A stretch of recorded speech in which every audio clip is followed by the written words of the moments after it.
Hello and welcome back to Life is Feudal. Today I want to give you a little bit of an introduction into how the UI works. One of the first things you want to know about the game is of course that in order to perform most actions within the game, you'll have to look at things and right click them, and then you will get a menu, a context menu where you can do various things. Then, of course, there is the inventory, which you can get up by pressing I with various objects in them. You can sort those objects with the help of this toolbar here. So you can sort by alphabetical order, you can sort by item type, by item quantity, and also, of course, by quality.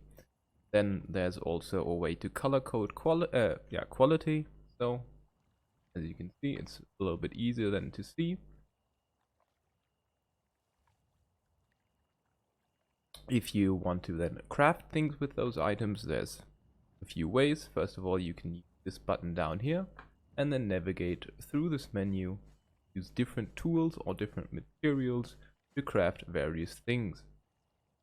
Alternatively, you can also do this by pressing the button O, or by right-clicking a material with which to craft and then clicking on craft primitive tool or something of the like. If you want to equip things, like for instance clothing, there are two ways to do this: either right click and equip, or by double clicking you will also equip. In order to make tools, you will have to right click the tile in front of you. It has to be grassy or forest type or something of the like, but nothing like fertile soil. Well, not loose fertile soil. So you'll look for materials, and the character will do an animation, and you can pick up things along the ground like throwing stones, plant fiber, branches, and also flintstone, which you can see over here. In order to craft, you can go into the proper menu, then you can craft whatever you want. You say craft, and then you either say produce or mass produce, depending whether you want one or more. Then you can equip tools and the like, either by drag and dropping, or by also double clicking or right click and say equip. Small tools like axes, saws can be placed into the slot 1 and 2, and 3 and 4 also, but large tools like for instance shovels can only be placed into slot 3 and 4. Moving on, if you press button L, you will get into your skills menu, and in this skills menu there are a few important things. First of all, of course, you can see all these skill trees and what they lead to. And of course, if you want to level a skill, you have these small grayish diamonds. In order to start leveling up a skill, you will left click on this gray diamond, and if you want to stop, right click. If you want to downgrade it as soon as your bar is full, you can right click it. However, remember that in order for a skill to downgrade, your skill meter, or the amount of skill points that you can use, has to be fully filled up. Talking about the amount of available skill points, look at how many skill points you can have at maximum. You can look at this bar down here, the skill cap. It's pretty self-explanatory. If you add up all of your levels, it can't go beyond, in this case, 210 in the beginning. There are later skills which can increase this limit as well. So that's that part. And then how How long does it do this? Well, you have here a pool of experience of, in this case, I think 500,000 XP points, which you get for doing all types of tasks. And this fills up this bar, and it is drained as long as you are leveling a skill. You can only level one skill with a standard account and 2 skills with a premium account. And of course, if you have a premium account, you also get double the size of the experience pool.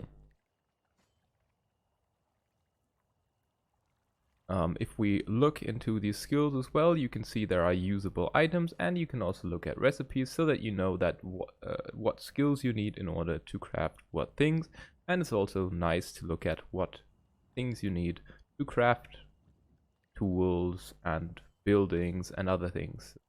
You always know what you need. And also, if you look to the right side, you can also see the influence that it has on the quality of the finished product.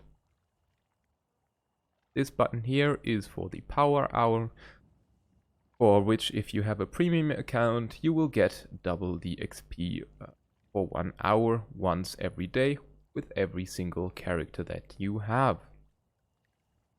Another thing that is important to note is that the following skill in a tree will unlock as soon as you have level 30 in the previous skill. However, you can only level the next skill until 29.999, so below 30, as long as the previous skill is not at level 60. As soon as the previous skill is at level 60, you can skill it to as high as you want. Of course, every increment, it gets harder for you to level a skill. So for instance, from 0 to 30 usually takes 30 minutes or an hour or something of the sort, and getting from 30 to 60 often takes at least 1 or 2 days. As you can see, about a day, depending on how hard the skill is. And then from 60 to 90 takes a week or more than a week, and then from 90 to 100 takes a few weeks. Depending also, of course, on how far developed the skill is, the further developed the skill is. So architecture takes longer than, for instance, artisan. Alright, so this is your skills. If you go into the next one, you have combat. So combat has a similar thing. It has an experience pool and, of course, also a skill cap. But those two are not necessarily the same. As you can see, it's 55 out of 210, and that's from 30 plus 25. These don't matter. Combat experience, however, is gained in a different way than normal XP, so you'll have to go into combat, attack a dummy in order to get experience there. Similar things with the skill caps apply as, of course, with the other things, with the difference being that in this combat tree, the important thing is not actually the recipes, since usually there are none, but rather the usable items. So you can only use the items if you have certain levels in these combat skills. Alright. Next thing is the general actions. These are usually quite insignificant. I haven't really found many which are important here. However, they can somewhat increase the speed at which you do things, or for instance, piety, the amount of allegiance you get when praying, and also leveling up piety can get you some new usable items, as well as some prayers. So you can bless with God's mercy at 60, and you can bless with God's love, which gets you luck at level 90. So it does have some uses, but so far I've had them be quite insignificant. Alright, then next over here you have your character screen, where you can see once again items that you can equip, armors you can equip, the various ones also over here. You can have the skins which you can equip. You see your weight and your speed. And then here are the stats that you can have. Similar as with the great diamonds, you can decrease, keep neutral, or increase these by right clicking or left clicking, and these are increased while you do certain tasks. And of course each task levels up different stats in a different way. Usually it's quite easy to find out which thing levels by just looking at the tree from which it is done, and you can see this would level primary strength, and secondary would be constitution. And as you can see, if you mouse over any of them, each of these stats has various bonuses that it gives you. For instance, you can carry heavy weapons more effectively, you can run faster, hit points or equipment can be used, skill points extra, or stamina extra, and extra carry weight. And luck is either gained by having a skill at 100, a certain prayer, the blessed with God's love, I think it was, or the or certain items such as necklaces or rings. Alright, and then there is the hunger meter, the alignment meter, and the hit points. There is soft hit points, which as soon as they are at 0, usually when people do blunt attacks, you will faint, but you will slowly start to recover your soft hit points and then get back up as soon as they are over 0 again, whereas hard hit points, as soon as you reach 0 there, you die instantly. Also, soft hit points are fairly easy to recover, that they recover quite quickly over time, whereas hard hit points take quite a long time to recover.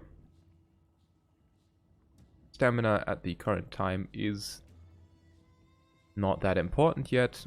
Soft stamina is just normal stamina, and hard stamina degrades the more things you actually do.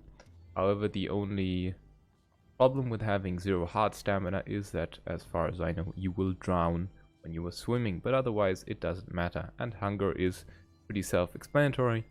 Food quality is a little bit harder to explain, so I won't be explaining it in this video.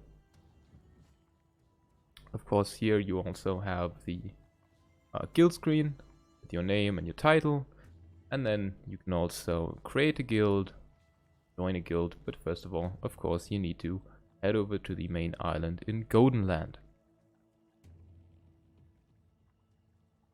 Alright, that's gone through this point, and then there are some other UI elements.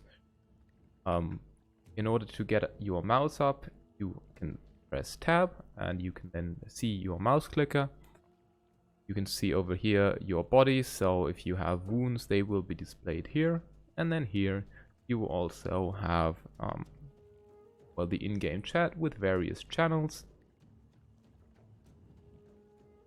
through which you can click, or you can also type. And if you, for instance, accidentally click one away, you can easily rejoin by typing in /join and then hashtag whatever channel name that you want to be in. Alright, that's pretty much all that you need to know for the beginning. And I hope you've enjoyed. And if you have any questions, of course, please feel free to post them in the comment section below.